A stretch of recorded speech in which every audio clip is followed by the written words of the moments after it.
आप सभी का स्वागत है एक बार फिर बिंदास खबरें में। तैयार हो जाइए देश और दुनिया की तमाम बड़ी खबरों को जानने के लिए। दोस्तों, आज की बड़ी खबरों में जानेंगे कि आज से देश अनलॉक, जान लीजिए आपको मिलने वाली है कैसी और कितनी आजादी। साथ ही जानेंगे कि जून के पहले ही दिन आम जनता को लगा झटका, 110 रुपए महंगा हुआ गैस सिलेंडर। बड़ी खबरों में जानेंगे कि वाजिद खान के निधन की खबर से फैंस को लगा बड़ा धक्का। साथ ही जानेंगे कि उत्तराखंड के सीएम रावत सहित अन्य कैबिनेट मंत्री क्यों हुए होम क्वारंटीन। अगली बड़ी खबर में आप जानेंगे कि दिल्ली में हाई तकनीक से लैस मोबाइल क्लिनिक में होगी कोरोना की जांच। साथ ही जानेंगे कि भारत चीन सीमा विवाद पर बोले अमित शाह, मोदी सरकार अपनी अंतर्राष्ट्रीय सीमाओं को कमजोर नहीं होने देगी। बड़ी खबर जो निकल कर आ रही है कि जासूसी करते पकड़े गए पाक उच्चायोग के 2 अफसर 24 घंटे में भारत छोड़ने के हैं आदेश। बड़ी खबर चीन की तरफ से, चीन की भारत को खुली चेतावनी, अमेरिका का साथ दिया तो होंगे बुरे परिणाम। अगली बड़ी खबर में जानेंगे कि अल्ट्रावायलेट किरणों से होगा कोरोना का खात्मा, वैज्ञानिकों को मिली है बड़ी कामयाबी। राजनीतिक गलियारों से जानेंगे कि कांग्रेस विधायक दल के पास न है नेता न ही सचेतक, असमंजस में है पार्टी। बड़ी खबर में जानेंगे कि लद्दाख में सैन्य अड्डों पर चीन के बाद भारत ने भी तैनात की तोपें और बड़े युद्धक वाहन। ऐसे ही तमाम बड़ी खबरों को इस वीडियो में जानेंगे, पर इससे पहले देश और दुनिया की खबरों को सबसे पहले जानने के लिए इस चैनल को सब्सक्राइब करके बेल के आइकन को जरूर दबाएं। जी हाँ दोस्तों, बढ़ते हैं आज की पहली और बड़ी खबर की तरफ। आज की पहली और बड़ी खबर जो निकल कर आ रही कि आज से देश अनलॉक, जान लीजिए आपको मिलने वाली है कैसी और कितनी आजादी। जी हाँ दोस्तों, आपको बता दें कि आज से देश अनलॉक हो रहा है। कोरोना के संकट के बीच आज से कई नई चीजें शुरू होने वाली है।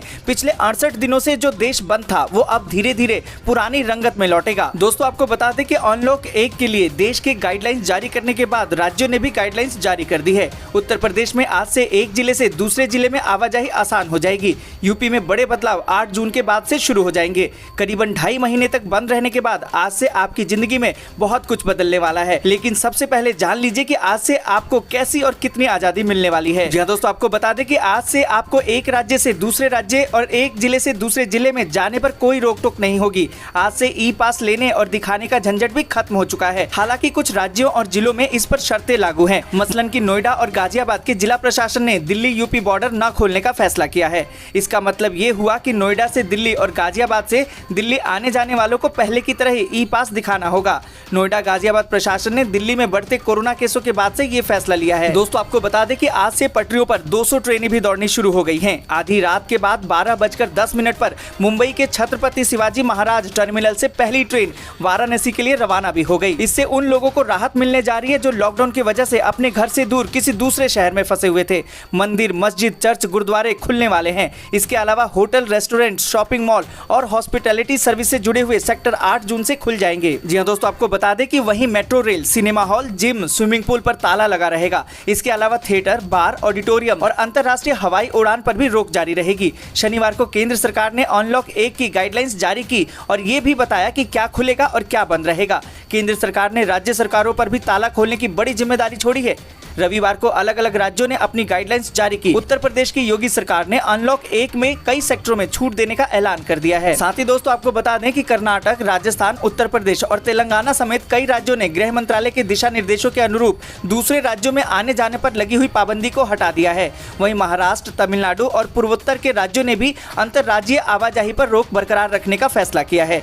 छूट वाले राज्यों में बिना पास के लोग कहीं भी आना जाना कर सकेंगे। कोरोना के कारण थमे हुए पहिए को गति देने के लिए केंद्र ने अनलॉक की ओर कदम बढ़ाया है। दोस्तों, बात करें राजस्थान की तो राज्य सरकार ने भी अपनी गाइडलाइंस जारी कर दी है। अब राज्य में 1 जून यानी कि आज से सभी पर्यटन स्थल खोल दिए जाएंगे। पहले सप्ताह तक टूरिस्ट मुफ्त में पर्यटन स्थल जा सकेंगे। तीसरे सप्ताह में आधा पैसा देकर पर्यटन स्थल पर जा सकेंगे। दोस्तों, आज से देश अनलॉक की तरफ बढ़ चुका है, परंतु जिस तरीके से कोरोना के मामले बढ़ रहे हैं, क्या ये फैसला उचित है? आप अपनी राय कमेंट करके जरूर बताएं। दोस्तों, आगे बढ़ने से पहले वीडियो को लाइक और शेयर जरूर कर दें। अगर अभी तक आपने चैनल को सब्सक्राइब नहीं किया है तो सब्सक्राइब करें, बेल के आइकन को दबाएं, ऑल नोटिफिकेशन को जरूर ऑन करें। और इसी के साथ बढ़ते हैं अगली बड़ी खबर की तरफ। अगली बड़ी खबर जो निकल कर आ रही कि जून के पहले दिन ही आम जनता को लगा झटका, 110 रुपए महंगा हुआ गैस सिलेंडर। जी दोस्तों, आपको बता दें कि लॉकडाउन 5 की शुरुआत में आम जनता को बड़ा झटका लगा है। जून महीने के पहले दिन ही आपकी जेब पर बोझ बढ़ गया है। तेल कंपनियों ने गैस सिलेंडरों के दाम में इजाफा कर दिया है। ऑयल मार्केटिंग कंपनियों ने बिना सब्सिडी वाले LPG रसोई गैस सिलेंडर के दामों में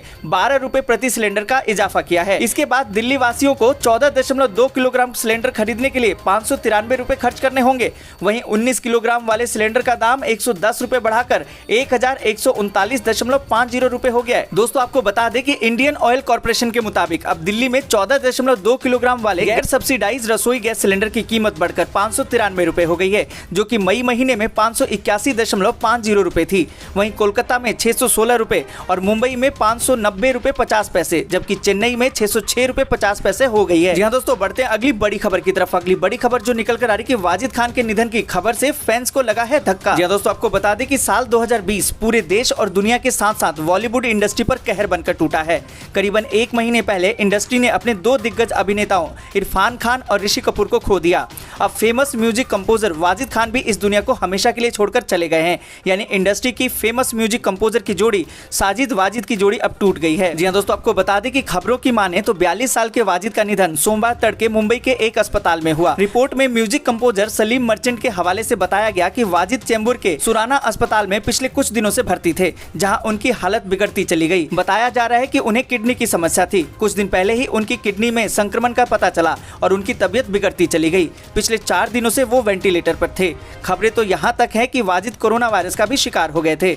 हालांकि इस खबर की कोई आधिकारिक पुष्टि नहीं है। वाजिद खान के निधन से फिल्म जगत के लोग और फैंस को बड़ा धक्का लगा है और वो ट्विटर पर उन्हें श्रद्धांजलि दे रहे हैं। दोस्तों, वीडियो में जरूरी खबरें और महत्वपूर्ण जानकारियां अभी बाकी हैं, इसलिए आपसे अनुरोध है कि वीडियो को अंत तक जरूर देखें, जिससे कि महत्वपूर्ण जानकारियां आपसे मिस न हो जाएं। जी हाँ दोस्तों, बढ़ते हैं अगली बड़ी खबर की तरफ। अगली बड़ी खबर जो निकल कर आ रही है कि उत्तराखंड के सीएम रावत सहित अन्य कैबिनेट मंत्री होम क्वारंटीन। सतपाल महाराज के पॉजिटिव होने के बाद लिया गया फैसला। जी हाँ दोस्तों, आपको बता दें कि उत्तराखंड के सीएम त्रिवेंद्र सिंह रावत सहित कैबिनेट के अन्य सदस्य होम क्वारंटीन में चले गए हैं। बताया ये जा रहा है कि 29 मई को कैबिनेट की बैठक में शामिल होने वाले सभी अन्य कैबिनेट मंत्रियों के साथ उत्तराखंड सीएम त्रिवेंद्र सिंह रावत को होम क्वारंटीन में रखा गया है। उत्तराखंड के मंत्री मदन कौशिक ने बताया कि बैठक में भाग लेने वाले पर्यटन मंत्री सतपाल महाराज के कोविड पॉजिटिव पाए जाने के बाद ये फैसला लिया गया है। आपको बता दें कि राज्य के पर्यटन मंत्री सतपाल महाराज, उनके परिवार और कर्मी के सदस्यों समेत 22 व्यक्तियों की रविवार को आई जांच की रिपोर्ट में उनके कोरोना संक्रमित होने की पुष्टि से हड़कंप मच गया है। दोस्तों, बढ़ते हैं अगली बड़ी खबर की तरफ। अगली बड़ी खबर जो निकल कर आ रही है कि 24 घंटे में 8,393 नए मामले, 230 लोगों की गई है जान। दोस्तों, आपको बता दें कि देश में कोरोना वायरस के नए मामलों में लगातार बढ़ोतरी हो रही है, लेकिन इसके साथ ही कोरोना वायरस को हराकर ठीक होने वाले लोगों की संख्या भी बढ़ रही है। केंद्रीय स्वास्थ्य मंत्रालय की तरफ से जारी किए गए आंकड़ों के मुताबिक पिछले 24 घंटे यानी कि रविवार सुबह 8 बजे से लेकर सुबह 8 बजे तक देश में कोरोना वायरस के 8,393 नए मामले सामने आए और देश में अब कोरोना वायरस के मामलों का कुल आंकड़ा बढ़कर 1,90,535 हो गया है। आपको बता दें कि भारत में फ्रांस और जर्मनी से ज्यादा कोरोना वायरस के मामले सामने आ चुके हैं। दोस्तों, आपको बता दें कि हालांकि देश में कोरोना वायरस को हराकर ठीक होने वाले लोगों की संख्या भी तेजी से बढ़ रही है और पिछले 24 घंटे में 4,835 लोग ठीक हुए हैं। देश में कुल 1,90,535 कोरोना वायरस मामलों में 91,818 लोग ऐसे हैं जो पूरी तरह से ठीक हो चुके हैं। देश में कोरोना वायरस का रिकवरी रेट अब 48% से ज्यादा हो गया है, लेकिन देश भर में कोरोना वायरस की वजह से अब तक 5,394 लोगों की जान भी जा चुकी है। बात करें 24 घंटे के दौरान तो देश में कोरोना वायरस की वजह से 230 लोगों की जान गई है। जी हाँ दोस्तों, बढ़ते हैं अगली बड़ी खबर की तरफ। अगली बड़ी खबर जो निकल कर आ रही है कि दिल्ली में हाई तकनीक से लैस मोबाइल क्लिनिक में होगी कोरोना की जांच। जी दोस्तों, आपको बता दें कि कोरोना वायरस को लेकर दिल्ली में मोबाइल क्लिनिक के जरिए जांच हो सकेगी।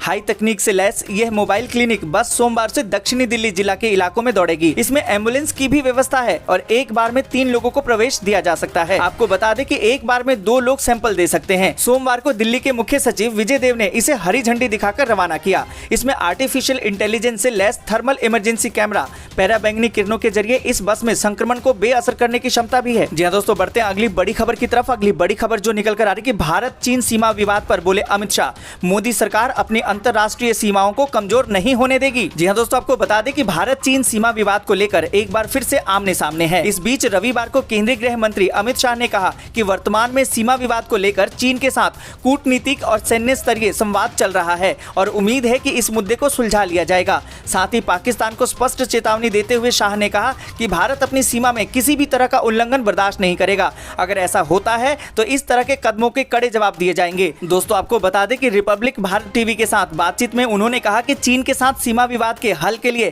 सैन्य स्तर के संवाद वर्तमान में चल रहे हैं और मुझे विश्वास है कि इस मुद्दे को सुलझा लिया जाएगा। लद्दाख और कुछ अन्य क्षेत्र में चीन के साथ चल रहे सीमा विवाद, भारतीय सैनिकों और चीन के PLA के बीच झड़प की वायरल वीडियो को लेकर शाह सवालों के जवाब दे रहे थे। जी हां दोस्तों, बढ़ते हैं अगली बड़ी खबर की तरफ। अगली बड़ी खबर जो निकल कर आ रही है, जासूसी करते पकड़े गए पाक उच्चायोग के 2 अफसर, 24 घंटे में भारत छोड़ने का आदेश। जी हां दोस्तों, आपको बता दें कि पाकिस्तानी उच्चायोग के 2 अफसरों को जासूसी के आरोप में पकड़ा गया है। भारत ने दोनों को पर्सोना नॉन ग्रेटा घोषित किया है। दोनों को सोमवार तक भारत छोड़ने के लिए कहा गया है। इस बाबत पाकिस्तान के उप राजदूत को एक आपत्ति पत्र भी जारी किया गया है, जिसमें यह सुनिश्चित करने को कहा गया है कि पाक के राजनयिक मिशन का कोई भी सदस्य भारत विरोधी गतिविधियों में लिप्त ना हो और अपनी स्थिति से असंगत व्यवहार ना करे। जी हां दोस्तों, बढ़ते हैं अगली बड़ी खबर की तरफ। अगली बड़ी खबर जो निकल कर आ रही कि चीन की भारत को खुली चेतावनी, अमेरिका का साथ दिया तो होंगे बुरे परिणाम। जी हां दोस्तों, आपको बता दें कि भारत और चीन के बीच सीमा विवाद जोर पकड़ता जा रहा है। भारत के साथ तनाव और कोरोना महामारी को लेकर अमेरिका से गतिरोध के बीच चीन फंसता हुआ दिखाई दे रहा है। ऐसे में उसने भारत को खुली चेतावनी दे डाली है। चीन ने भारत से कहा है कि वो अमेरिका चीन के बीच चल रहे कोल्ड वार से दूर रहे। जी हां दोस्तों, आपको बता दें कि चीनी सरकारी मीडिया ग्लोबल टाइम्स में छपे एक लेख के मुताबिक चीन ने भारत को नसीहत देते हुए कहा है कि अच्छा होगा अगर वह अमेरिका चीन के मामलों से दूर रहे। चीन ने कहा कि अगर भारत अमेरिका का साझेदार बनकर उसके खिलाफ कुछ भी करता है तो कोरोना महामारी के बीच आर्थिक परिणाम बेहद खराब होंगे। इतना ही नहीं, चीन ने आगे कहा कि चीन अमेरिका विवाद में भारत का फायदा कम, नुकसान ज्यादा होगा। जी हां दोस्तों, बढ़ते हैं अगली बड़ी खबर की तरफ। अगली बड़ी खबर जो निकल कर आ रही कि दिल्ली से नोएडा गाजियाबाद जाने में आज से नहीं मिलेगी छूट, जारी रहेगी पाबंदियां। जी हां दोस्तों, आपको बता दें कि गाजियाबाद जिला प्रशासन की ओर से कहा गया है कि दिल्ली गाजियाबाद के बीच आवागमन पहले की तरह ही नियंत्रित रहेगा। इसके अतिरिक्त यदि किसी सोसाइटी में कोई केस पॉजिटिव पाया जाता है तो संबंधित टावर ही सील किया जाएगा। जी हां दोस्तों, बढ़ते हैं अगली बड़ी खबर की तरफ। अगली बड़ी खबर जो निकल कर आ रही कि उद्धव ठाकरे ने कहा महाराष्ट्र में धीरे धीरे खुलेगा लॉकडाउन, कोरोना के साथ जीना सीखना होगा। जी हां दोस्तों, आपको बता दें कि कोरोना वायरस के कारण देश में महाराष्ट्र सबसे ज्यादा प्रभावित है। महाराष्ट्र में 65,000 से ज्यादा कोरोना संक्रमित मरीजों की पुष्टि हो चुकी है।